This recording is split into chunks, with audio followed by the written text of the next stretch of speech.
Глава Ингушетии Махмуд Али Калиматов выразил соболезнования родственникам и близким погибших при крушении самолета Ан-24 в Амурской области. Цитата: «С глубокой скорбью узнал о крушении самолета Ан-24. Нет слов, чтобы утешить боль утраты, особенно когда среди жертв есть дети. Искренне соболезную родным и близким погибших, а также губернатору Василию Орлову. Сил вам и мужества пережить это горе».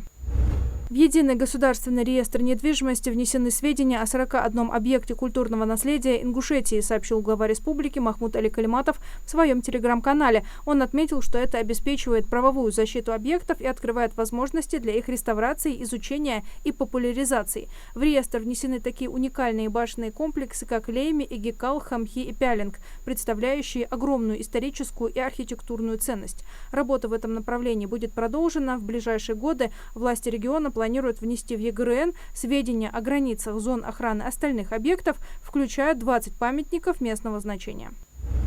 С 28 по 30 августа в Магасе пройдет выставка-ярмарка «Тушоли». Выставка станет площадкой для презентации спектра товаров для детей, школьников и образовательных учреждений СКФО, включая детские товары и одежду, школьные принадлежности и учебную литературу, обувь, игры, товары для творчества и развития. Как отмечают организаторы мероприятия, Северный Кавказ лидирует в России по уровню рождаемости, что делает регион стратегически важным для компаний, работающих в сегменте детских товаров.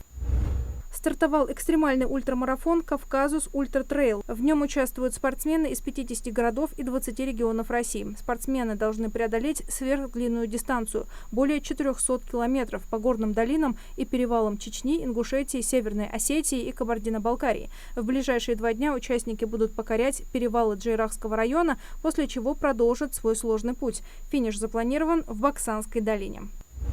С 1 сентября вступит в силу закон о запрете начислять пени по просроченным кредитным долгам умершего заемщика до вступления его наследников в наследство. Его подписал президент России Владимир Путин. Законопроект вносит поправки в федеральный закон о потребительском кредите. При этом кредит нельзя будет требовать вернуть досрочно. Новый механизм будет распространяться на все виды кредитования, включая ипотеку.